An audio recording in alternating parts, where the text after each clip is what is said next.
Welcome to week 7 of Reframing Organizations. This is the second week of our political frame, but let's take a look back. Let's look at not just last week, but the week before.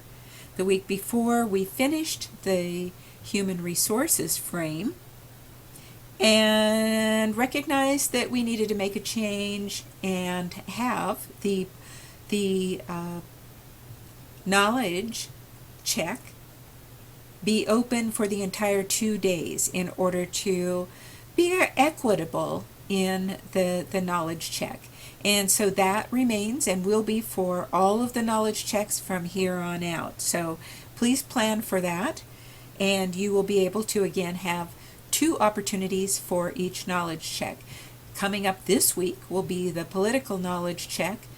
Sunday the 11th it will open and be available all day Sunday from midnight, Sunday beginning the midnight between Sunday and Monday, and then, is that right? No, the midnight between Saturday and Sunday, and then go all the way to the midnight between Monday and Tuesday. So you have 2 full days to work on it. So, and that will be, of course, after you have submitted your political frame paper, also due on the 11th at midnight. So that's Sunday at midnight. The political frame paper is due.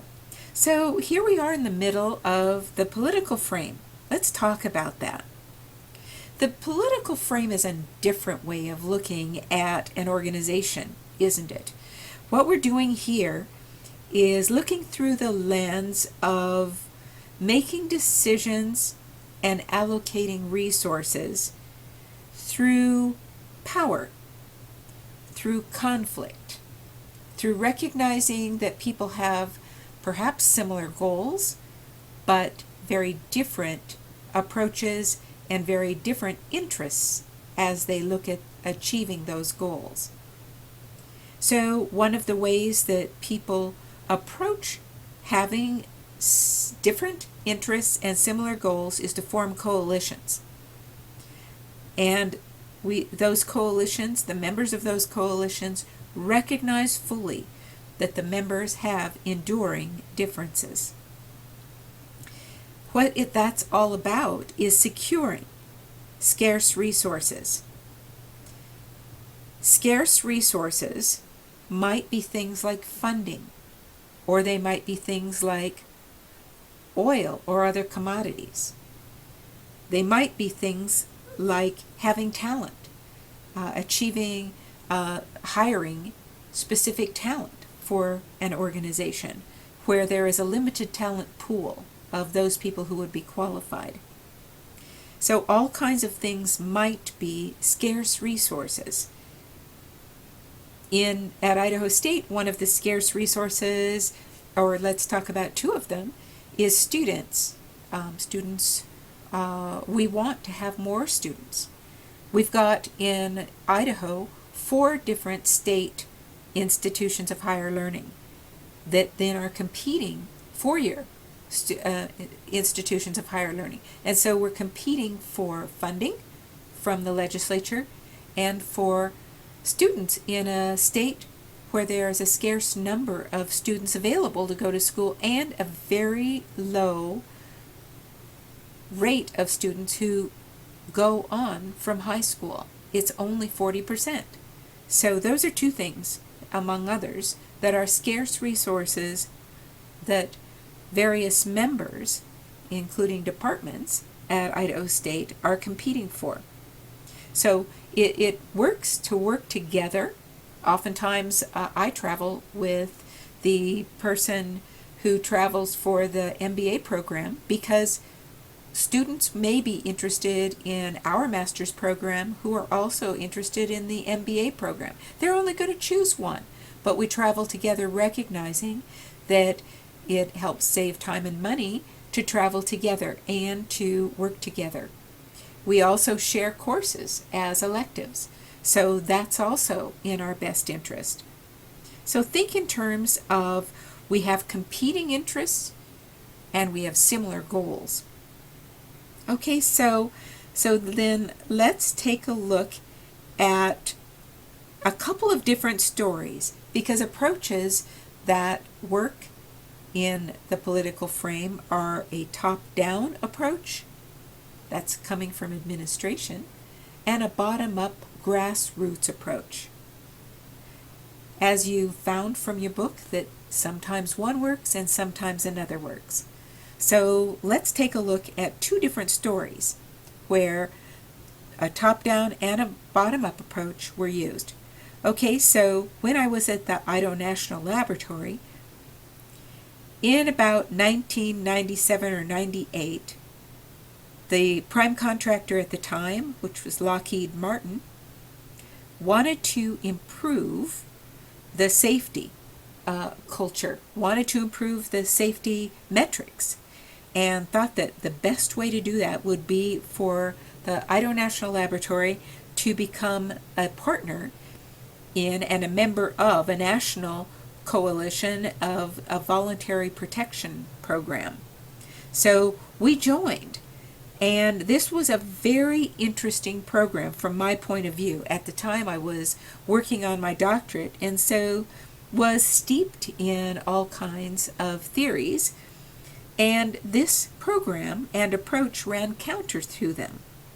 So here's how this VPP, Voluntary Protection Program, was presented and how its approach worked. So this was a very behavioristic program that was going to improve the culture by asking, by rewarding people for being involved and going out of their way to do a good deed in a safety way. And for example, one of the ways that they were going to do that is that if you saw someone do something that was safety related, such as spread gravel, and there were gravel buckets put at every single entrance so that a person could spread gravel on an icy day. And if I saw you do that, then I could report that you had done that safety deed, and then you would receive either points or a piece of paper that was a coupon for going to a safety store. And there were stores everywhere in the INL complex where you could get, for a certain number of points or coupons, a mug that said VPP on it, a candy bar, a pen or pencil, a cap, baseball cap that said VPP, a mouse pad, all kinds of different things that could be your rewards. Every Friday people walked through actually it was every other Friday, because it was a 980s program, so that people worked every other Friday in town, and then they didn't work any Fridays, so it was Thursday on the desert. So people would walk through your area, and if you had your desk and chair ergonomically set up, then you got a candy bar, and you could just select it from the array of candy bars that the person walking through was holding. So there were all kinds of things along those lines. And there were bigger rewards that happened throughout the year, including you might get a vest, a fleece vest, or even a jacket that said VPP on it. They had safety bowls where it was run like a scholastic tournament, and people would compete for understanding how various kinds of safety metrics worked. And so we had competitions, all kinds of different things. Now notice that these are all extrinsic rewards, and that you're getting a behavioristic reward for these good deeds. I was certain this would fail, but here was the kicker. It was the employees who were empowered to give these rewards, and it was employees who were empowered to do one other thing. They could carry with them an octagonal red piece of paper that had stop work on it on one side, and then the reasons you could stop work, and employees were empowered to stop work whenever they felt like someone was violating a safety standard. For example, at the time I was doing a decision analysis program, and that was my job, decision analysis. So when I was conducting decision analysis meetings, I very often put up pieces of paper that were high, poster-sized pieces of paper high on the wall. So if I were in a room and not on a 4-step ladder, if instead I stepped on a chair, that would be violating the falls protection and slips and falls protection. And so you could walk by and hand me your red octagonal stop work piece of paper and put it down there, and I would then have to stop what I was doing, go find an appropriate ladder in order to hang up my my papers. Also, if you saw that I had a cord that didn't have a protector on it, didn't have a sleeve that was protecting it against falls of anyone that would attend my meetings, you could give me a stop work.